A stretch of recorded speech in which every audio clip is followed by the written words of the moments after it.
Hello my dear students, current electricity का next lecture. आज हम बात करने वाले ओम्स लॉ की। आपने देखा इस तरीके से ओम्स लॉ को? कुछ लोग कह रहे होंगे सर मैंने तो देखा है कि पढ़ाई करिए B equal to I R होता है ओम्स लॉ। बिल्कुल होता है, B equal to I R भी ओम्स लॉ होता है। एक्चुअली में ये स्केलर होता है, ये स्केलर फॉर्म होता है, ये वेक्टर फॉर्म होता है। ठीक है, इसके बारे में डिस्कस करेंगे, कुछ अच्छे अच्छे क्वेश्चंस भी लगाएंगे। और मैंने आपको जेईई मेंस 2021 का एक क्वेश्चन होमवर्क दिया है, आप उस क्वेश्चन को सॉल्व करके मेरे को आंसर भी बताने वाले हैं। तो चलिए आज का टॉपिक शुरू करते हैं। ओम्स लॉ क्लास 10th वाला मत समझ लेना, don't think Ohm's law is from the class 10th। हम लोग एडवांस लेवल की पढ़ाई करने वाले इसके अंदर। पहले समझते हैं कि बेसिक क्या कहता है ओम्स लॉ। ओम्स लॉ बताता है कि जैसे ये कोई कंडक्टर है और इस कंडक्टर के अक्रॉस अगर बैटरी लगा दी जाए, स्टैंडर्ड वर्ड्स में बोलूं तो पोटेंशियल डिफरेंस क्रिएट कर दिया जाए across the two ends of a conductor, तो क्या होगा? यहां से ऑफ कोर्स पोटेंशियल डिफरेंस है तो आपको पता है चार्ज का फ्लो क्या हो जाएगा, स्टार्ट हो जाएगा। चार्ज का फ्लो स्टार्ट होने का मतलब क्या है? करंट बनना शुरू हो जाएगी। डायरेक्शन ऑफ करंट के बारे में भी जानते हैं, नेगेटिव चार्ज की क्या होती है, अपोजिट, पॉजिटिव चार्ज की क्या होती है, along direction of current. Clear? तो ओम मत कहते हैं, बताते हैं इसके बारे में कि जो पोटेंशियल डिफरेंस है across the two ends of the conductor, अगर मैं इसको बढ़ाऊं तो करंट ऑफ कोर्स बढ़ जाएगा, और मैं अगर इसको घटाऊं तो करंट क्या होगा? घट जाएगा। क्लियर? तो इनका स्टेटमेंट ले लेते हैं। इसका मतलब ये क्या कहना चाहते हैं? ये कहना चाहते हैं कि पोटेंशियल करंट के साथ क्या करता है? रिलेट करता है। वो भी कैसे रिलेट करता है? डायरेक्टली प्रोपोर्शनल रिलेट करता है। पोटेंशियल को बढ़ाने पे करंट बढ़ जाएगा, पोटेंशियल को घटाने पे करंट घट जाएगा। Is that clear? तो स्टेटमेंट लिख लेते हैं। बोलो क्या लिखेंगे? क्लास 10th में भी डेफिनेशन पढ़ के आए हो गए सर, क्या वही वाली डेफिनेशन लिख लेंगे? तो ये डेफिनेशन तो वही वाली काम कर जाएगी। बोलो, लिख सकते हैं current flowing through a conductor is directly proportional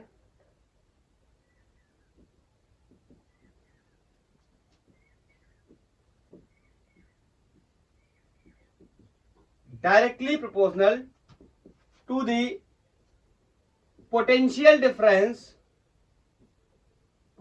difference across two ends of a conductor। ठीक है, इसका मतलब आई कैन से, यहां पे बता रहा हूं, B is directly proportional to I, potential difference is directly proportional to current. लेकिन हमें यहां पे कुछ चीजों का ध्यान रखना है। ध्यान रखने का मतलब है, जैसे आपको पता है टेम्परेचर चेंज करने पे रेसिस्टेंस, रेसिस्टिविटी सब कुछ क्या हो जाता है? चेंज हो जाता है। हम डिस्कस कर चुके हैं प्रीवियस लेक्चर के अंदर कि टेम्परेचर का क्या इफेक्ट होता है रेसिस्टिविटी के अंदर और रेसिस्टिविटी के और रेसिस्टेंस के ऊपर। आप देख सकते हैं प्रीवियस लेक्चर को, temperature dependency of resistivity and resistance. तो रेसिस्टेंस या रेसिस्टिविटी के चेंज होने से ऑफ कोर्स करंट चेंज हो जाएगी। बोलो, आप कहोगे सर करंट कैसे चेंज हो जाएगी? देखो, रेसिस्टेंस में हमने क्या पढ़ाई करी थी? हमने कही थी कि रेजिस्टेंस क्या होता है? ऑब्स्ट्रक्शन होता है। किसी भी करंट के रास्ते का ऑब्स्ट्रक्शन होता है या चार्ज के रास्ते का ऑब्स्ट्रक्शन होता है। तो ऑब्स्ट्रक्शन अगर बढ़ेगा या घटेगा तो करंट भी चेंज हो सकती है। तो मैं यहां पे एक बात आपको बताना चाहता हूं, ये बात तो सही है जो ये बता रहा है, ये बात तो सही, लेकिन इसमें एक लिमिट है। लिमिट क्या है? लिमिट ये है, बशर्ते जो फिजिकल फैक्टर्स हैं लाइक टेम्परेचर, प्रेशर या ह्यूमिडिटी, ये सब क्या होने चाहिए? कांस्टेंट होने चाहिए। बोलो, बट फिजिकल कंडीशन लाइक, या फिजिकल कंडीशन नहीं, physical factors like temperature, pressure, humidity क्या होने चाहिए? कांस्टेंट होने चाहिए। वजह भी बताऊंगा मैं आपको। अब मेरी बात को ध्यान से सुनो, ये रिलेशन तो बाद में कर ही लेंगे हम। आपको रेसिस्टिविटी का एक्सप्रेशन याद है? हमने रेसिस्टिविटी की बात करी थी। रेसिस्टिविटी क्या होती है? M/N/E² tau average. ये रेसिस्टिविटी का रिलेशन होता है। आपको रेसिस्टेंस का रिलेशन याद है, R=ρL/A। Is that clear? और अगर मैं आपसे बोलूं कि बताओ रेसिस्टिविटी का टेम्परेचर का इफेक्ट पड़ चुका है, टेम्परेचर बढ़ने पे कोलिजन क्या होगा? बढ़ेगा, माने ड्रिफ्ट वेलोसिटी क्या होगी? घटेगी। ड्रिफ्ट वेलोसिटी मतलब E/τ/m। देखो अब मैं ये मान के चल रहा हूं आप सब कुछ पढ़ के आए, तभी हम इसके बारे में यहां डिस्कस कर रहे हैं। और हमें वेक्टर लॉ पढ़ने के लिए ओम्स लॉ का इन सारी चीजों की इंफॉर्मेशन भी होनी चाहिए। तो मेक श्योर कि आप प्रीवियस लेक्चर्स को पढ़ के आए। नहीं पढ़ के आए तो आप पहले पढ़े जाके, तो इतना तो समझ में आ जाएगा ये आपको B=IR वगैरह वाली चीजें, लेकिन वेक्टर फॉर्म में दिक्कत आने वाली है। बोलो, अब मैंने आपको बताया था कि जैसे ही टेम्परेचर बढ़ेगा किसी कंडक्टर का, समझना, टेम्परेचर बढ़ेगा मतलब इलेक्ट्रॉन्स की वेलोसिटी बढ़ जाएगी। वेलोसिटी मतलब ड्रिफ्ट वेलोसिटी बढ़ जाएगी इलेक्ट्रॉन्स की। ड्रिफ्ट वेलोसिटी इलेक्ट्रॉन के बढ़ने से इनके बीच में कोलिजन क्या होने लगेंगे? तेज तेज, मतलब जल्दी जल्दी कोलिजन होने लगेंगे। और आपको पता है दो सक्सेसिव कोलिजन में लगे हुए टाइम को ही हम टाउ या एवरेज रिलैक्सेशन टाइम के नाम से जानते हैं। तो बोलो टाइम क्या होगा? चेंज या कम होगा। टेम्परेचर बढ़ेगा, वेलोसिटी बढ़ेगी। वेलोसिटी बढ़ेगी तो कोलिजन फास्ट होंगे, फ्रीक्वेंट होंगे। और कोलिजन अगर फ्रीक्वेंट होंगे तो उसके अंदर जो लगा हुआ टाइम है between the two successive collision, ये क्या करेगा? डिक्रीज करेगा। और अगर टाउ एवरेज रिलैक्सेशन टाइम अगर डिक्रीज करेगा तो रेसिस्टिविटी क्या करेगी? इंक्रीज करेगी। और ध्यान से देखना, अगर रेसिस्टिविटी इंक्रीज करेगी तो रेसिस्टेंस भी क्या करेगा? इंक्रीज करेगा। मेरी बात समझे? अगर रेसिस्टेंस इंक्रीज करेगा तो ऑब्स्ट्रक्शन बढ़ेगा। Is that clear? अरे भैया रेसिस्टेंस क्या है? ऑब्स्ट्रक्शन है, करंट के रास्ते की ऑब्स्ट्रक्शन। तो रेसिस्टेंस बढ़ा तो करंट क्या होगा? कम होगा। इसीलिए physical condition like temperature, pressure and humidity क्या होने चाहिए? कांस्टेंट होने चाहिए। मैंने टेम्परेचर को लेकर के आपको एक्सप्लेनेशन बता दिया कि टेम्परेचर का कांस्टेंट होना क्यों जरूरी है, ऐसी प्रेशर का भी कांस्टेंट होना जरूरी है। उल्टा समझ लो, प्रेशर ज्यादा हो जाएगा तो इलेक्ट्रॉन दब जाएंगे, मतलब ड्रिफ्ट वेलोसिटी कम हो जाएगी, मतलब कोलिजन और देर में होंगे, आराम से ऐसे ऐसे जाके लड़ेंगे, मतलब एवरेज रिलैक्सेशन टाइम बढ़ जाएगा, रेसिस्टिविटी घट जाएगी, मतलब रेसिस्टिविटी घट जाएगी तो रेसिस्टेंस भी क्या हो जाएगा? घट जाएगा। Is that clear? इसका मतलब ओम्स लॉ वैलिड है, लेकिन ये फिजिकल कंडीशंस को हमें क्या रखना चाहिए?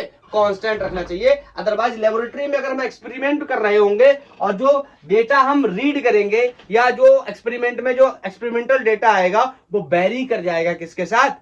कैलकुलेटिव डेटा के साथ, थ्योरेटिकल डेटा के साथ जो हम पेन पेपर पे कैलकुलेशन करेंगे उससे वेरी कर जाएगा अगर फिजिकल फैक्टर्स क्या हो गए? चेंज। आई थिंक मैं अपनी बात बताने में कामयाब हो गया। अब समझते हैं। इन्होंने कहा कि potential difference is directly proportional to current. आपको पता है फिजिक्स में प्रोपोर्शनलिटी हटाने पे बार बार कांस्टेंट आते हैं, अलग अलग जगहों पे अलग अलग कांस्टेंट आते हैं। यहां पर आने वाले कांस्टेंट का नाम आर। सर आर कैसा नाम होता है? ये रेसिस्टेंस और रेसिस्टेंस का यूनिट यहां से देखें, अगर यूनिट देखें तो बोलो वोल्ट पर एम्पियर, वोल्ट पर एम्पियर। लेकिन इसी को साइंटिस्ट ओम के नाम के रिस्पेक्ट के लिए हम ओम या इस तरीके से डिनोट करते हैं। हाँ, इसके बारे में मैं सब कुछ पढ़ा चुका हूं। We have already discussed about the electrical resistance. If you want to study, you can search on the YouTube electrical resistance by the Gang War Physics. You will get a lecture of approximate 1 hour and go and enjoy the lecture. Okay? उसके बाद आज हम Ohm's law की ही बात करने वाले हैं। तो ये क्लियर हो गया, दिस इज ओम्स लॉ। अब मेरे को क्या करना पड़ेगा ना, ग्राफ वगैरह बनाने पड़ेंगे। ठीक है, तो मैं ये हटा रहा हूं, मेक श्योर ये सारी चीजें आपको आती हैं। ओके, तो अब देखो मेरे को ग्राफ बनाना है, पोटेंशियल वर्सेस करंट का ग्राफ बनाना है। आपने आमतौर पे क्लास 10th में ऐसा पढ़ा होगा कुछ कि पोटेंशियल वर्सेस करंट का ग्राफ आपने बनाया और ये करंट कुछ ग्राफ कुछ इस तरह आया।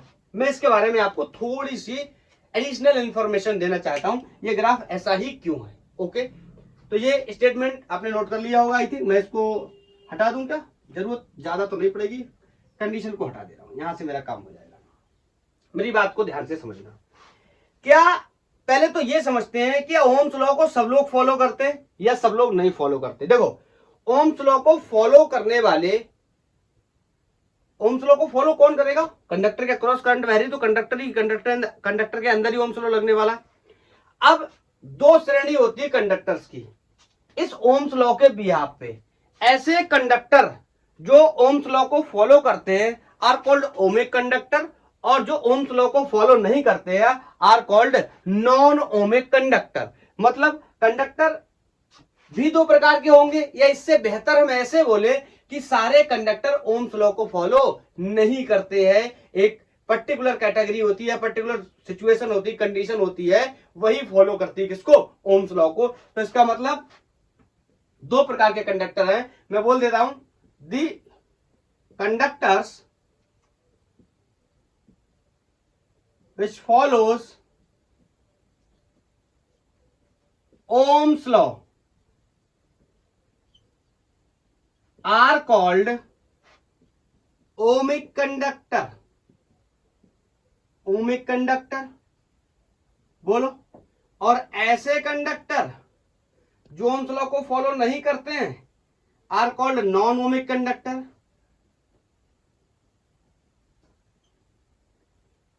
The conductor which does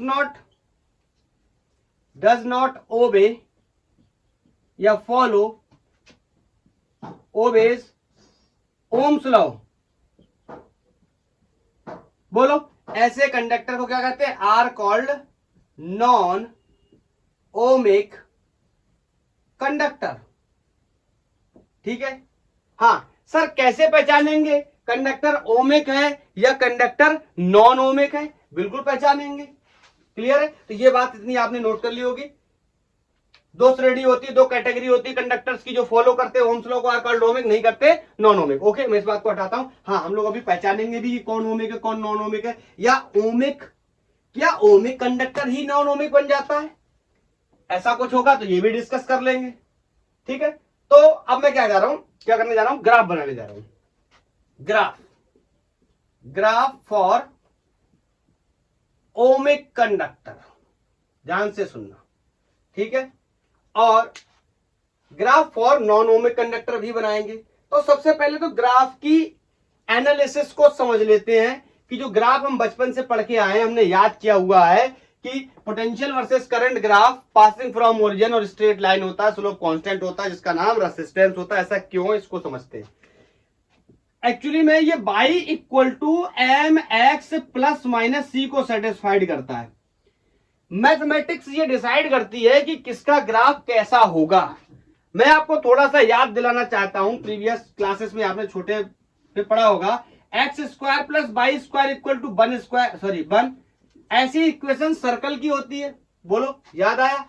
x square upon a plus y square upon b is equal to 1। ये एलिप्स की इक्वेशन होती है। याद आ रहा है? कुछ याद आ रहा है?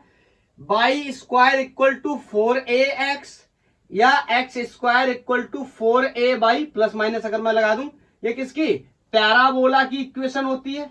मतलब मैथमेटिक्स हमें ये बताता है कि अगर ऐसे कोई फॉलो करता है इन चीजों को, अगर इस फंक्शन को फॉलो करता है तो वो कैसा होगा? पैराबोला होगा। इसको फॉलो करता है एलिप्स होगा, इसको फॉलो करता है सर्कल, या ए स्क्वायर भी होता है। ठीक है। अगर इसको फॉलो करता है, हमारा टॉपिक क्या है? Y equal to M x plus C से रिलेटेड है, तो मैं इसके बारे में ही बात करना चाहता हूं। ये स्ट्रेट लाइन की इक्वेशन होती है।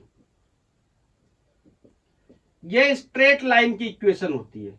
मतलब अगर कोई इस इक्वेशन को फॉलो करता है, इसका मतलब उसकी ट्रैजेक्टरी कैसी है? स्ट्रेट लाइन है। और ध्यान से देखो, मैं इसमें कुछ चीजें आपको बताना चाहता हूं। सी को हम बोलते हैं इंटरसेप्ट। इंटरसेप्ट क्या होता है मैं आपको बेसिक चीजें बता देता हूं। ये जो फंक्शन है ना, ये जो ग्राफ की ये ऊपर नीचे ये हिस्सा, इसको हम बोलते हैं इंटरसेप्ट। ठीक है। इसको हम बोलते हैं क्या? इंटरसेप्ट। और बाई वर्सेस एक्स ग्राफ है, ये बाई एक्सिस पे, तो यहां बाई बना लिया, यहां एक्स एक्सिस पे। ये जो एम होता है, this is called slope of graph. ठीक है। ये क्या होता है? स्लोप होता है। निकालेंगे भी इसको, कैसे निकाला जाएगा ये भी डिस्कस करेंगे। अगर कोई Y equal to M x plus minus C को फॉलो कर रहा है, इसका मतलब स्ट्रेट लाइन। देखते हैं इससे। हाँ, अगर सी जीरो हो जाए, बोलो मैं यहां पे बता दूं, इफ सी इज जीरो मतलब इंटरसेप्ट क्या होगा, जीरो। इसका मतलब y equal to M x जैसी सिचुएशन हो जाएगी, मतलब ये y ये x, बोलो। और ऐसा ग्राफ कैसा बनेगा, स्ट्रेट लाइन। मैं एक दो बातें आपको और बताता हूं, ठीक है, इसको हटाता हूं यहां पे। अब तीन चीजें हो सकती हैं, ये C है, एक जीरो की कंडीशन ये हो गई, या तो C पॉजिटिव हो सकता है, अगर C पॉजिटिव है, इंटरसेप्ट अगर पॉजिटिव, इसका मतलब y equal to M x plus C. अगर इंटरसेप्ट नेगेटिव है तो y equal to M X minus C, ठीक है, अगर इंटरसेप्ट नेगेटिव है तो। अब देखो तीनों के लिए मैं ग्राफ बनाता हूं। मैंने आपको बताया क्या, इस फंक्शन को हम इसको क्या बोलते हैं, इंटरसेप्ट। ऊपर एक्स एक्सेस से ऊपर की चीजें पॉजिटिव कंसीडर करते हैं, नीचे की नेगेटिव। तो जिसका स्लोप कैसा है, सॉरी इसका इंटरसेप्ट कैसा है, पॉजिटिव। ग्राफ तो कैसा होगा, स्ट्रेट लाइन ही होगा, लेकिन विद पॉजिटिव इंटरसेप्ट होगा। तो ये वैल्यू कैसी है, पॉजिटिव। बोलो ऐसे इसका अगर हम समझने की कोशिश करें तो बताओ ग्राफ तो कैसा होगा, स्ट्रेट लाइन ही होगा, लेकिन जो इंटरसेप्ट है वो कैसा, नेगेटिव। तो एक्स एक्सेस की चीजें नेगेटिव, तो ग्राफ कुछ इस तरीके से होगा। बोलो ये क्या है, नेगेटिव इंटरसेप्ट के साथ है स्ट्रेट लाइन, ये पॉजिटिव इंटरसेप्ट के साथ है स्ट्रेट लाइन, इसमें इंटरसेप्ट ही नहीं है, मतलब स्टार्टिंग विद ओरिजिन। क्लियर। अब देखो मेरा जो फंक्शन है v equal to R I, y equal to M x plus zero को फॉलो कर रहा है, इसका मतलब इंटरसेप्ट क्या है, जीरो। तो अगर पोटेंशियल वर्सेस करंट का ग्राफ बनाना हो तो कैसा आएगा, स्ट्रेट लाइन आएगा, एंड पासिंग फ्रॉम ओरिजिन आएगा, क्योंकि इंटरसेप्ट क्या है, जीरो। शायद आप मेरी बात को समझ गए। बोलो मैं अपनी बात को अच्छे से बता पाया कि यह ग्राफ स्ट्रेट लाइन ही क्यों बनता है और पासिंग फ्रॉम ओरिजिन से ही क्यों बनता है। क्लियर। तो अभी ओमिक और नॉन ओमिक कंडक्टर की बात करने वाले हैं। बोलो तो मैं पहले ग्राफ बनाने जा रहा हूं ओमिक कंडक्टर्स के लिए, y equal to M x plus C का यूज करके, और y एक्सिस पे मैंने क्या लिया, v equal to R I लिख लेता हूं, अच्छा लगेगा। y एक्सिस पे मैंने पोटेंशियल लिया है, ये हो गया m, और x एक्सिस पे मैंने क्या ले लिया है, करंट ले लिया है। ये करंट वर्सेस, एक सेकेंड, तो ये जो ग्राफ आप बचपन से पढ़ते चले आ रहे हैं क्लास 10 से, ये क्या है, y equal to M x plus, बोलो y equal to M x type का ग्राफ है, इंटरसेप्ट क्या है, जीरो है। तो पोटेंशियल वर्सेस करंट ग्राफ कैसा होगा, स्ट्रेट लाइन होगा, पासिंग फ्रॉम ओरिजिन होगा। और ये ग्राफ ओमिक कंडक्टर्स के लिए होता है, जो भी आपने पढ़ाई करी है अब तक, मतलब ऐसे कंडक्टर है जो ओम्स लॉ को क्या कर रहे हैं, फॉलो कर रहे हैं। चलो इसका थोड़ा स्लोप भी देख लेते हैं। आपको पता है एम क्या होता है, स्लोप। एम क्या होता है, स्लोप, और स्लोप यहां क्या है, रेसिस्टेंस। अगर आपने मेरे लेक्चर्स पहले के देखे हुए काइनेमेटिक्स के, तो आपको पता है स्लोप निकालते कैसे, तो हम स्लोप निकाल के भी मैं दिखा देता हूं आपको। और आप डिटेल चाहते हैं तो आप वहां जाकर पढ़ाई कर सकते हैं। यहां कोई करंट है, मान लो I2, यहां कोई करंट है I1, ये एंगल कोई थीटा, यहां वैल्यू कोई V1 पोटेंशियल की, यहां वैल्यू कोई V2 पोटेंशियल की। और आपको पता है अगर मैं इस पे क्या लगा दूं, टेन थीटा, तो आपको पता है टेन थीटा ही किसके बराबर होता है, या टेन थीटा को ही क्या बोलते हैं, स्लोप बोलते हैं। और टेन थीटा क्या होता है, परपेंडिकुलर अपॉन, अरे बोलो बेस, तो ये क्या हो गया, V2 माइनस V1, बोलो अपॉन I2 माइनस I1। तो टेन थीटा या स्लोप कितना हो गया, difference of potential upon difference of current. और बोलो B इक्वल टू क्या होता है, आई आर। तो B अपॉन आई क्या बन गया, R। इसका मतलब delta B upon delta I किसके बराबर है, R के बराबर। Is that clear. तो ओमिक कंडक्टर्स के लिए मैंने ग्राफ बना लिया, पोटेंशियल वर्सेस करंट ग्राफ बनाया, straight line passing from origin, और स्लोप है इसका रेसिस्टेंस, जो कि कैसा है, कांस्टेंट है। Is that clear. This is for ohmic conductors जो ओम्स लॉ को अच्छे से फॉलो करते हैं। अब ग्राफ उनके लिए जो ओम्स लॉ को फॉलो नहीं करते हैं, मतलब ग्राफ इसका BI graph for non ohmic conductor. Non ohmic conductor के लिए क्या होता है, पोटेंशियल वर्सेस करंट ग्राफ, ये इस तरीके से। सर ये बाद में टेढ़ा क्यों ऊपर गया, इसमें क्या हो गया, तो मैं बता देता हूं। यहां से यहां तक ये ओमिक है, ओमिक है, ओमिक कंडक्टर है, और यहां से ये नॉन ओमिक है।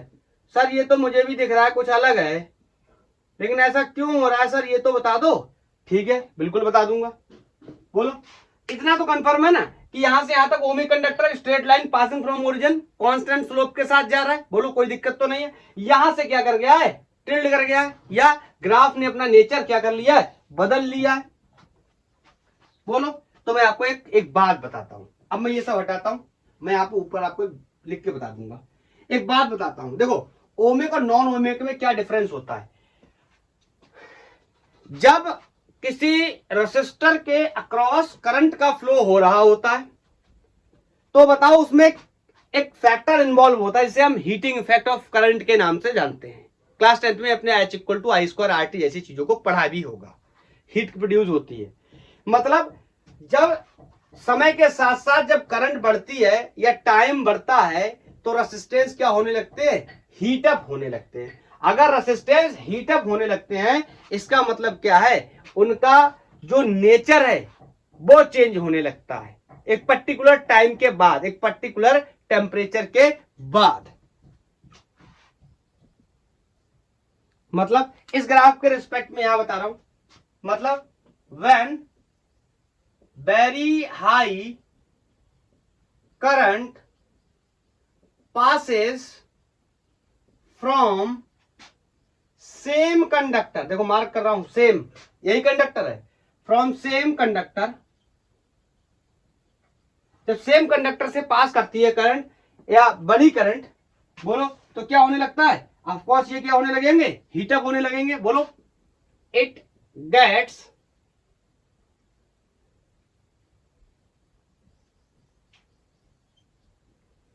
बोलो, it gets heat up and VI graph is no longer linear। यहां पे आ चुके, यहां की बात कर रहा है, मतलब क्या होने लगे, हीटअप होने लगे। फिर जो करेक्टर है ग्राफ का, VI ग्राफ का जो करेक्टर है वो लीनियर नहीं रह जाता है। बोलो कैसा होता है, ये यहां पे आपको मैंने दिखाया, चेंज होने लगता है नेचर। बोलो, इसका मतलब अगर मैं चाहूं तो एक लाइन में बता सकता हूं, यहां पे आप थोड़ा सा ध्यान रखेंगे इसको, मतलब conductors becomes non ohmic at high temperature. Is that clear? मतलब ओमिक कंडक्टर ही क्या बन जाएगा, नॉन ओमिक, अगर टेम्परेचर क्या हो जाए, बहुत ज्यादा हो जाए। ये ऑटोमेटिक भी होने लगता है। कैसे, जैसे किसी वायर में या किसी अप्लायंसेस में करंट फ्लो कर रही तो आपको पता है हीटिंग इफेक्ट लगता है, उसकी वजह से लगातार क्या होता रहता है, गर्म होता रहता है, टेम्परेचर बढ़ता रहता है, गर्म होता रहता है, टेम्परेचर बढ़ता रहता है। लेकिन छोटे स्केल पे ऐसा नहीं होता। जैसे बल्ब है, वो कभी नॉन ओमिक नहीं हो सकता। क्यों? क्योंकि उसका रेसिस्टेंस डिसाइडेड है, उसके अंदर करंट भी डिसाइडेड है। लेकिन अगर बहुत हैवी करंट पास करा दी जाती, that's why I right, when very high amount of current, बहुत ज्यादा करंट पास कराई जाती तो हीटिंग इफेक्ट ज्यादा होगा। इतना तो पढ़ के आया हाई स्कूल में, ये मान के चलता हूं। H = I² हीटिंग इफेक्ट सारी चीजों पे डिपेंड करता है, टाइम पे भी डिपेंड करता है, करंट पे भी डिपेंड करता है, रेसिस्टेंस पे भी डिपेंड करता है। मतलब बहुत ज्यादा बड़ी करंट, देखो करंट अगर बढ़ेगी तो ये स्क्वायर टाइम्स में हीटिंग इफेक्ट बढ़ेगा, रेजिस्टेंस बढ़ेगा तो भी ये बढ़ेगा, और टाइम बढ़ेगा ऑफ कोर्स तो भी ये बढ़ने वाला है। तो टाइम तो बढ़ता है, हमारे केस में भी, हमारे अप्लायंसेस के केस में भी हीटिंग इफेक्ट बढ़ता है। लेकिन करंट की वैल्यू उतनी ज्यादा नहीं होने की वजह से क्या होता है, उतना ज्यादा हीटिंग इफेक्ट नहीं होता है। तो कंडक्टर्स अपने बिहेवियर को चेंज नहीं करते हैं। अगर करंट बहुत ज्यादा हो जाए तो हीटिंग इफेक्ट बहुत ज्यादा हो जाएगा, टेम्परेचर कंडक्टर का बहुत ज्यादा बढ़ जाएगा और ओमिक से नॉन ओमिक हो जाएगा। आई थिंक मैं अपनी बात को क्लियर कर पाया। बोलो, तो this is all about the Ohm's law and BI graph. मैं चाहूं तो थोड़ा सा आपको यहीं से और भी आगे लेके जा सकता हूं। जब ये नॉन ओमिक कंडक्टर हो गए ना, चलो थोड़ा सा बताता हूं। जब ये नॉन ओमिक कंडक्टर हो गए, मतलब इन्होंने ओम्स लॉ को फॉलो करना बंद कर दिया, तो ये कैसा बिहेव करेंगे, ये बिहेव करने लगते हैं सेमी कंडक्टर के जैसा। आपने अभी शायद क्या नहीं पढ़ा, अभी आप शुरुआत में, लास्ट में जाके हम लोग डिस्कस करने वाले हैं। ये BI कैरेक्टरिस्टिक कुछ इस तरीके से होने लगेंगे। ये पोटेंशियल वर्सेस करंट ग्राफ है, आगे चल के कुछ ऐसा होने लगेगा। कब? जब हम लोग बात करेंगे सेमीकंडक्टर्स की, अप्रॉक्स बिल्कुल सिलेबस खत्म होने के कगार पे बिल्कुल, तब जाकर के बात करेंगे, ठीक है। तो अब मैं आपको बताने चला, आप अगला हेडिंग लगा लो, relation between conductivity, electric field and current density. बोलो, करंट डेंसिटी, करंट डेंसिटी को हम जे से रिप्रेजेंट करते हैं, वेक्टर होता है, डिस्कस कर चुके हैं। इसके बाद कंडक्टिविटी सिग्मा, इसको हम कंडक्टिविटी बोलते हैं, और इलेक्ट्रिक फील्ड में रिलेशन बताना है, इलेक्ट्रिक फील्ड। बोलो, या इसी का दूसरा नाम vector form of ohms law होता है। अच्छा सर, अब समझ आया, वो यहां आएगा, हाँ बिल्कुल यहीं आने वाला है वो। बोलो, तो छोटी छोटी कुछ बातें अब मैं मान के चलता हूं आपको पता होंगी, जैसे करंट और ड्रिफ्ट वेलोसिटी में क्या रिलेशन है, हम लोग डिस्कस करके आ चुके हैं, NEAVD। बोलो, करंट डेंसिटी क्या होता है, J equal to current per unit area, और करंट डेंसिटी कैसी क्वांटिटी होती है, वेक्टर। तो मैंने एरिया पे क्या लगा दिया, वेक्टर, क्योंकि एरिया भी कैसी क्वांटिटी होती है, वेक्टर, एंड करंट इस कैसी क्वांटिटी होती है, ऑफ कोर्स स्केलर क्वांटिटी होती है। बोलो, अगर मुझे जरूरत पड़ जाए ड्रिफ्ट वेलोसिटी के एक्सप्रेशन की, तो मुझे पता है drift velocity minus e tau average, वही रिलैक्सेशन टाइम अपॉन एम। बोलो, इसमें ये e charge of the electron, average relaxation time between the two successive collision of the electron, mass of the electron, ठीक है। ये सारी इलेक्ट्रॉन से related चीजें, क्योंकि ड्रिफ्ट वेलोसिटी है किसकी, इलेक्ट्रॉन की वेलोसिटी है। Is that clear? चलो, तो इसको सॉल्व करते हैं, यहां से हम ये रिलेशन बनाने की कोशिश करते हैं, इसी को हम ओम्स लॉ भी बोलते हैं। तो बताओ, अगर करंट को मैं डिवाइड कर दूं इधर लाके, तो ये क्या बन जाएगा, NEBD। बोलो, और आपको पता है करंट पर यूनिट एरिया ही किसके बराबर होता है, डेंसिटी के बराबर होता है। बोलो, करंट डेंसिटी को लिखा मैंने, तो मैंने यहां पे इसको भी मैं वेक्टर फॉर्म में लिख लेता हूं, NEVD। इस रिलेशन को भी हम लोग डिस्कस कर चुके हैं, रेसिस्टेंस वाला लेक्चर है, सबसे पहले मैंने करंट इलेक्ट्रिसिटी को ही डिस्कस किया वहां पे, सॉरी करंट डेंसिटी को ही डिस्कस किया वहां पे। अब बताओ VD की वैल्यू अगर मैं डाल दूं, हाँ पहले तो VD पे वेक्टर लगा लो, वेक्टर क्वांटिटी बना ली। बताओ VD पे अगर मैं VD की वैल्यू डाल दूं, बोलो, यहाँ E माइनस का लिया तो इलेक्ट्रॉन का चार्ज कैसा होता है, माइनस, तो माइनस माइनस क्या हो जाएगा, प्लस। तो E tau average upon m, ये E क्या है, this E for electric field, सबको पता होगी ये बात। तो यहां से J vector is equal to, यहां पर भी वेक्टर अगर लगाना तो आप इलेक्ट्रिक फील्ड पे लगा दो, अरे ये तो टाइम स्केलर होता है, मास स्केलर होता है, ये चार्ज ऑफ इलेक्ट्रॉन स्केलर है, नंबर ऑफ इलेक्ट्रॉन्स भी स्केलर है। बोलो, तो यहां से हो गया NE square tau upon m into electric field. क्या आपको डेंसिटी का रिलेशन पता है? सर आपने अभी थोड़ी देर पहले बताया था। हाँ, अगर आप ज्यादा जानना चाहते हैं तो आप ड्रिफ्ट वेलोसिटी का लेक्चर देखो, वहां पर मैंने बताया लास्ट में जाकर के ड्राइव किया हुआ है। तो ये होता था क्या, ये होता था एन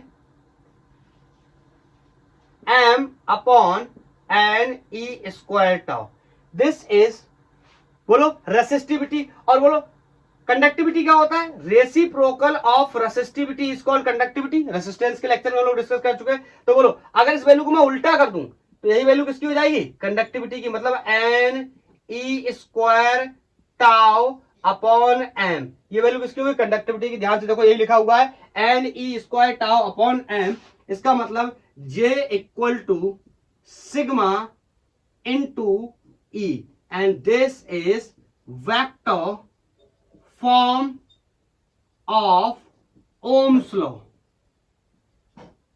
ठीक है, यही vector form of ohms law होता है। यहां अगर विजुअल तो होगा, वैसे मैं यहां पे मेंशन कर देता हूं बड़ा बड़ा, सिग्मा इनटू इलेक्ट्रिक फील्ड। तो मैंने वेक्टर ध्यान से देखो किस किस पे लगाया हुआ है, इलेक्ट्रिक फील्ड पे वेक्टर लगाया हुआ है, क्योंकि इलेक्ट्रिक फील्ड वेक्टर क्वांटिटी होती है, and current density is also a vector quantity. Sigma क्या है, अरे स्केलर है, सिग्मा क्या है, एक प्रकार से करंट डेंसिटी का रेसिप्रोकल है, सॉरी डेंसिटी का क्या है, रेसिप्रोकल है। तो डेंसिटी कैसी होती है, स्केलर। डेंसिटी में कोई डायरेक्शन थोड़ी होता है।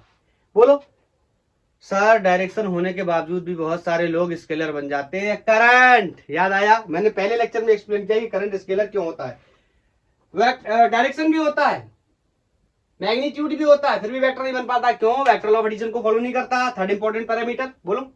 तो this is all about the vector form of Ohm's law, या फिर relation between current density, conductivity and electric field. अब हम लोग कुछ क्वेश्चंस ले लेते हैं इन कॉन्सेप्ट पे बेस्ड। तो मैं साफ करके बोर्ड को क्वेश्चंस नोट करना शुरू करता हूं। ये अपना आज का पहला क्वेश्चन है। बोल रहा है कॉपर वायर है जिसका रेसिस्टेंस कोई, आंसर बनाने के लिए हम लोग डेटा को नोट करना शुरू करेंगे। 10 ओम है, across and area cross section of the wire is 1 millimetre square and potential difference is 10 volt applied. 10 volt का पोटेंशियल लगा दिया गया है exist across the wire. Calculate the drift velocity. चलो मैं यहाँ पे क्या करता हूँ ना, इसको बना देता हूँ इस तरीके से। रफ डायग्राम बनाना बहुत जरूरी होता है, मैं बहुत बार आपको बताता हूँ, ये आपका आधा कॉन्सेप्ट क्लियर कर देता है। ठीक है, तो यहाँ पे 10 वोल्ट की बैटरी लगी है, मेरे से कह रहा है calculate drift velocity electron. Drift velocity बताओ इलेक्ट्रॉन की। सर आप कहोगे सर ये तो ओम्स लॉ का है नहीं, है ओम्स लॉ का सवाल ये। अगर ओम्स लॉ से ही हम इसे सॉल्व करेंगे, देखते हैं। बताओ, अगर आप कहोगे वीडी की value minus e tau upon M होती है, बोलो यही तो ड्रिफ्ट वेलोसिटी की वैल्यू होती है। सॉल्व करो इससे। सर मुझे याद आया, आपने एक रिलेशन ड्रिफ्ट वेलोसिटी का पोटेंशियल के टर्म्स में भी बताया था। हाँ बोलो, तो मैं अगर यहां पर v equal to E L कर लूं, तो e इक्वल टू क्या कर लूंगा, b अपॉन एल। मतलब e को मैं b अपॉन एल से अगर रिप्लेस भी कर देता हूं तो minus E V tau upon m L, फिर भी इससे सॉल्व नहीं होगा। अरे देखो ना भैया, ना तो लेंथ ऑफ द कंडक्टर मुझे पता है, आप कहोगे सर एरिया मुझे पता है, एरिया मुझे पता है। सर मैं r equal to rho L upon A का यूज करके निकाल लूंगा सर लेंथ। तो बताओ आपको रेसिस्टिविटी पता है क्या?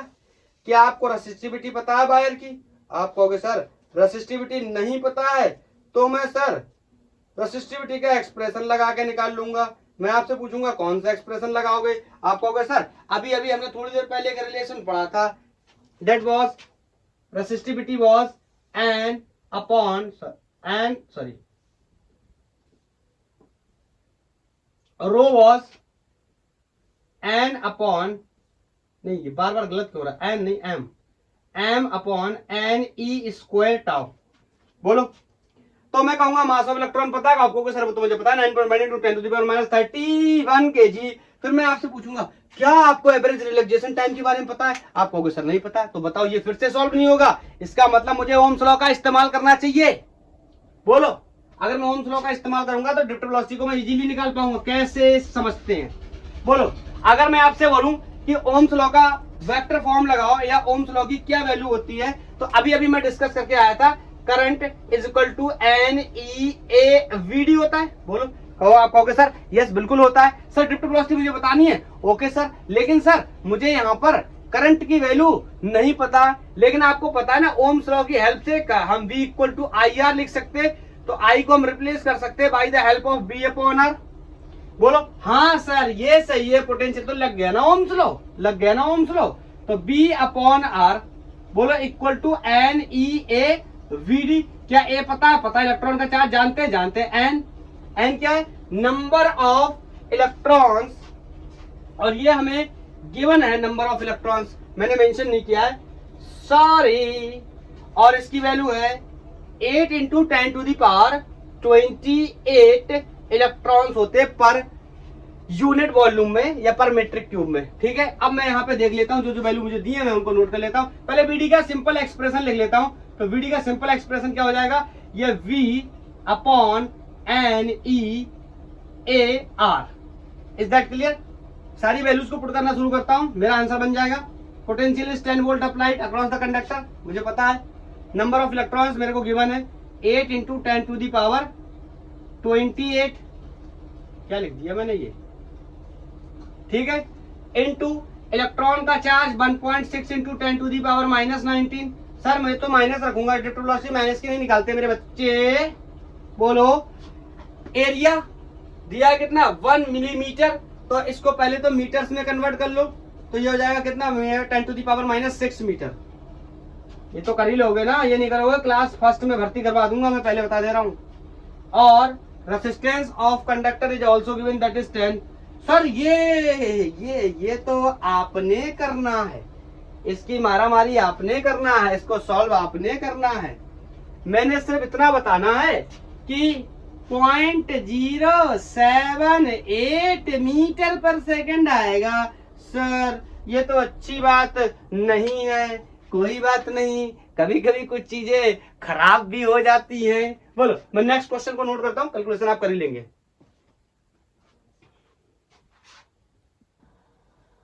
काफी अच्छा क्वेश्चन है। बोल रहा है रिलैक्सेशन टाइम बताइए and free path of electron बताइए। फ्री पाथ में बता दूंगा आपको। और कॉपर की density 1.7 into 10 to the power -8 ohm meter. Number of electron in copper के पर मेट्रिक क्यूब में दे रखे। इलेक्ट्रॉन का चार्ज पता है, mass of electron is also given and importantly drift velocity is also given. बताओ मुझे निकालना है क्या? मुझे निकालना है एवरेज रिलैक्सेशन टाइम। तो मेरे लिए एक फॉर्मूला याद है, आपको याद है?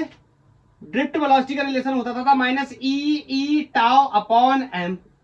सर यहां से निकाल लूंगा। बोल भाई कैसे निकालेगा? नहीं निकलेगा। यहां से निकाल लूंगा सर मैं एवरेज टाउ, नहीं निकलेगा। इलेक्ट्रिक फील्ड की वैल्यू मुझे नहीं पता है।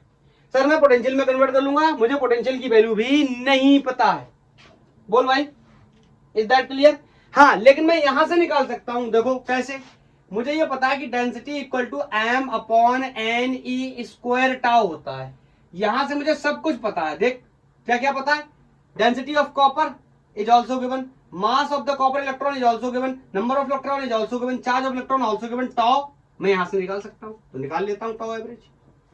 सर फिर ये एवरेज ये ड्रिफ्ट वेलोसिटी सर क्यों दिया हुआ है, उसका अलग इंपॉर्टेंस है, अलग मतलब है, अभी चल के डिस्कस करेंगे थोड़ा सा।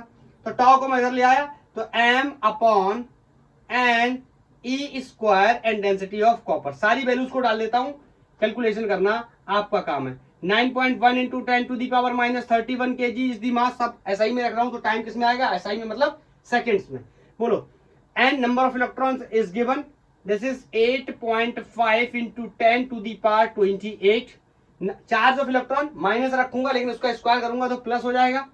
तो 1.6 इंटू 10 टू दी पावर -19 इसका क्या करूंगा? स्क्वायर करूंगा। उसके बाद density of the copper is given 1.7।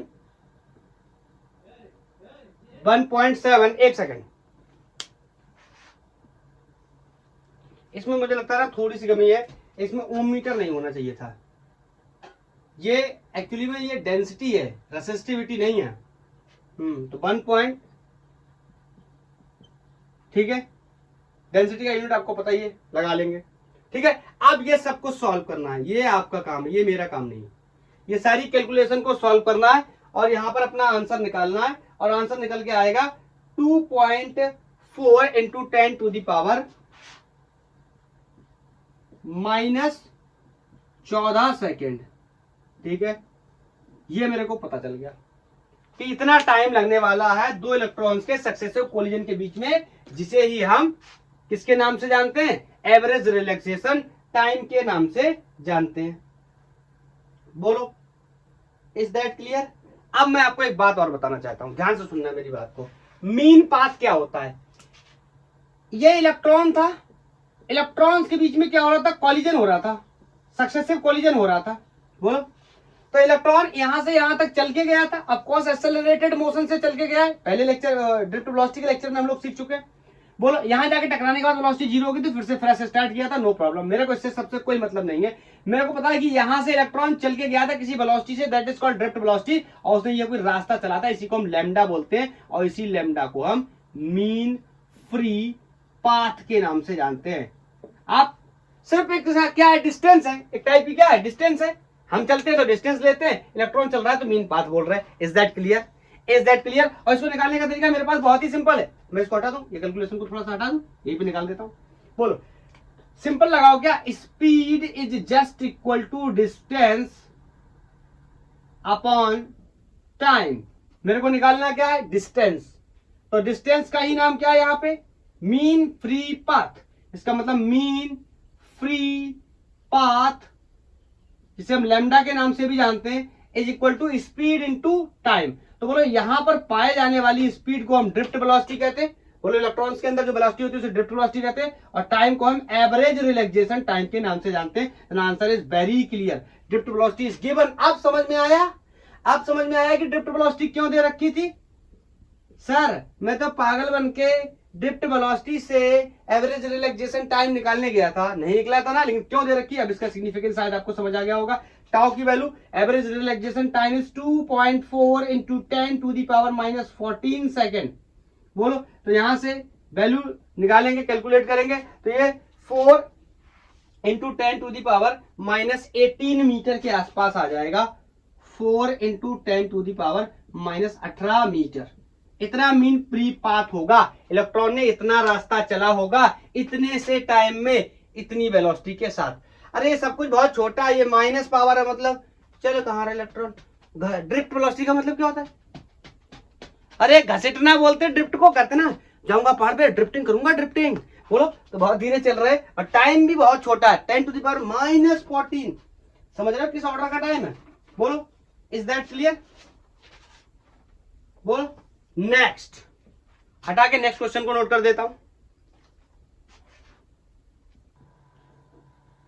ये नेक्स्ट क्वेश्चन है, बहुत सारी चीजें हम लोगों को इसमें डिस्कस कर रही है, हमारा कॉन्सेप्ट बिल्कुल पूरी तरीके से क्लियर हो जाएगा सारी चीजें डिस्कस करने के बाद। ये कोई कंडक्टर है जिसमें 20 वोल्ट की बैटरी लगी हुई है, कोई करंट फ्लो कर रहा है आई, कॉपर का कंडक्टर है, तो मेरे से कह रहा है करंट 1 एम्पियर का फ्लो कर रहा है, करंट की वैल्यू दे रखी है, length of the conductor is also given 0.1 metre, area of cross section of conductor is also given 10 to the power minus 6 metre, and the resistivity of the copper is also given 1.6 into 10 to the power minus 8 ohm metre. बोलो density of the wire is also given, density of the wire of copper wire is 0.9 into 10 to the power 3 kg per meter cube, mass of copper molecule, copper molecule का mass भी दे रखा है 63.5, and number of electrons free molecule में number कितना, sorry per molecule number of molecules दे रखे हैं 6.02 into 10 to the power 5 पर molecules इतने इलेक्ट्रॉन से। बोलो क्लियर?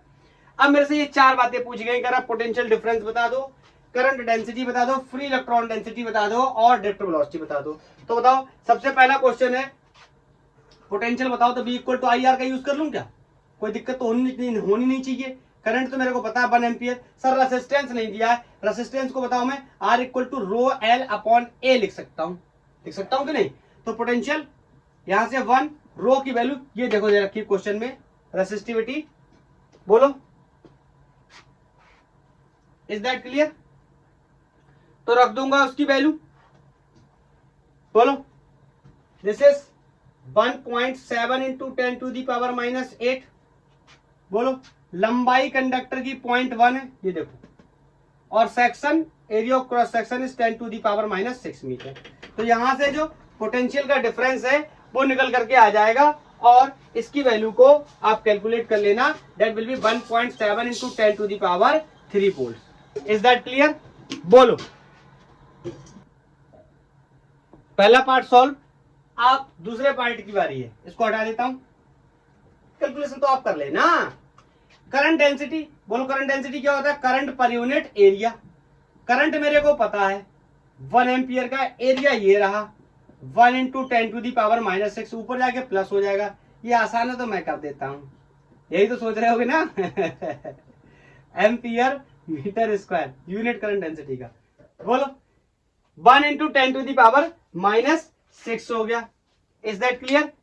अब दूसरा पार्ट क्लियर है तो तीसरे पार्ट की बात कर लेते हैं। कह रहा नंबर ऑफ फ्री इलेक्ट्रॉन्स बताओ, तो नंबर ऑफ फ्री इलेक्ट्रॉन्स कैसे निकालूंगा बताओ?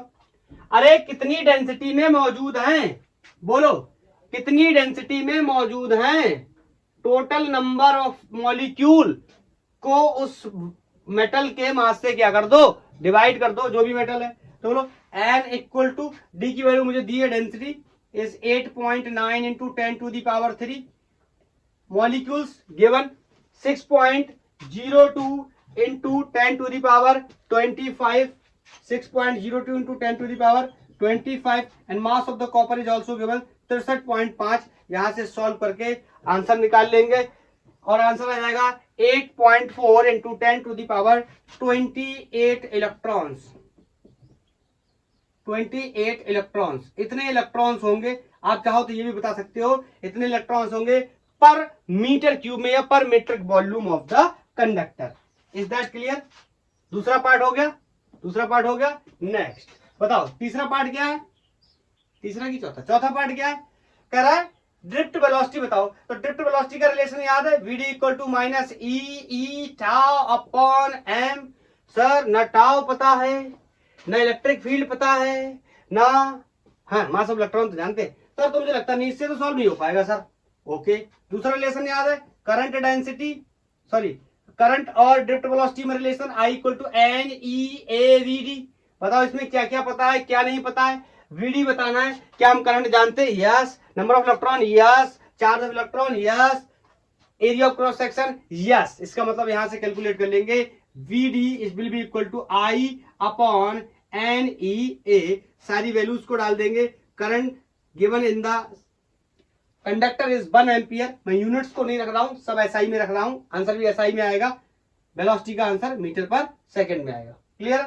तो बोलो एंड नंबर ऑफ इलेक्ट्रॉन्स अभी अभी निकाले थे, कितने थे कितने थे बोलो? 8.4 इंटू 10 टू द पावर 28, 8.4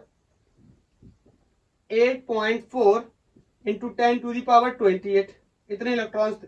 बोलो एक इलेक्ट्रॉन के चार्ज की बात करें तो 1.6 into 10 to the power minus 19, minus का मत रखना, ड्रिफ्ट वेलोसिटी माइनस किया जाएगी। Is that clear?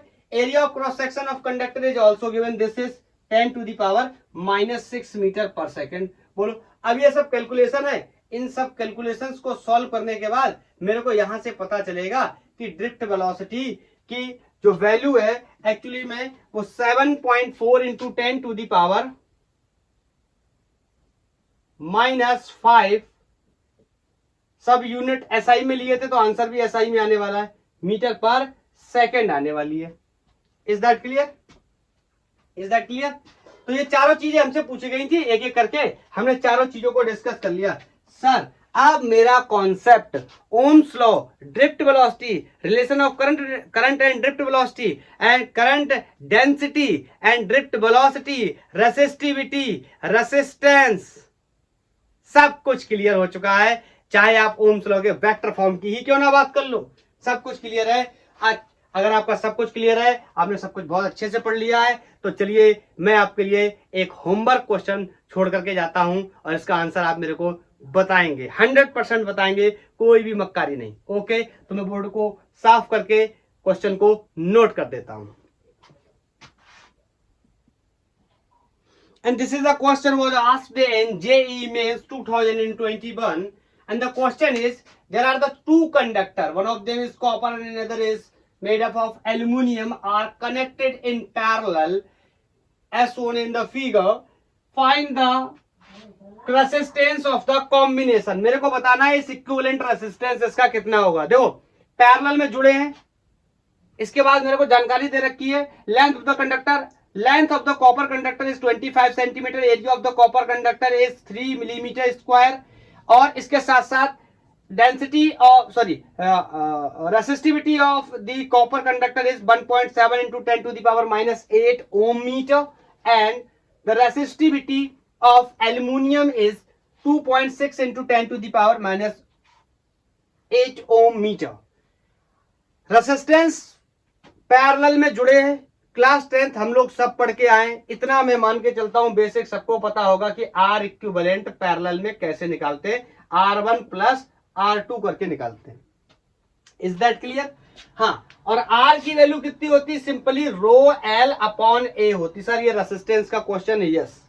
अब मेरे सामने सवाल ये पैदा होता है, इसमें ट्विस्ट है, ट्विस्ट ये है कि मेरे को length of the copper conductor and area of length of aluminium conductor and length and area of aluminium conductor given नहीं है, लंबाई और चौड़ाई एल्यूमिनियम की गिवन नहीं है। लेकिन ट्विस्ट क्या है, पैरेलल में यूज कर रहे हैं हम लोग, इनको पैरेलल में जोड़ रहे हैं। पैरेलल में जोड़ने का मतलब ये होता है कि दोनों की लेंथ क्या है? सेम। इंपॉर्टेंट पॉइंट हिंट कर रहा हूं, दोनों की लेंथ क्या है? सेम। दोनों के section, area of cross section भी क्या है? सेम। इसका मतलब यही लेंथ ऑफ कॉपर कंडक्टर किसके बराबर हो जाएगी? एल्यूमिनियम कंडक्टर के बराबर। Area of cross section of the copper conductor will be equal to the area of cross section of aluminium conductor. बोलो रेसिस्टिविटी दोनों की अलग अलग मुझे दे रखी है, और यहां से R equal to rho L upon A लगा करके रेसिस्टेंस इंडिविजुअल का निकाल लेना, और उसके बाद में इनको पैरेलल में ऐड कर लेना। जेईई में 2021 में आ गया था, और आंसर मुझे बता देना कितना आया। ओके, तो आज के लिए इतना ही।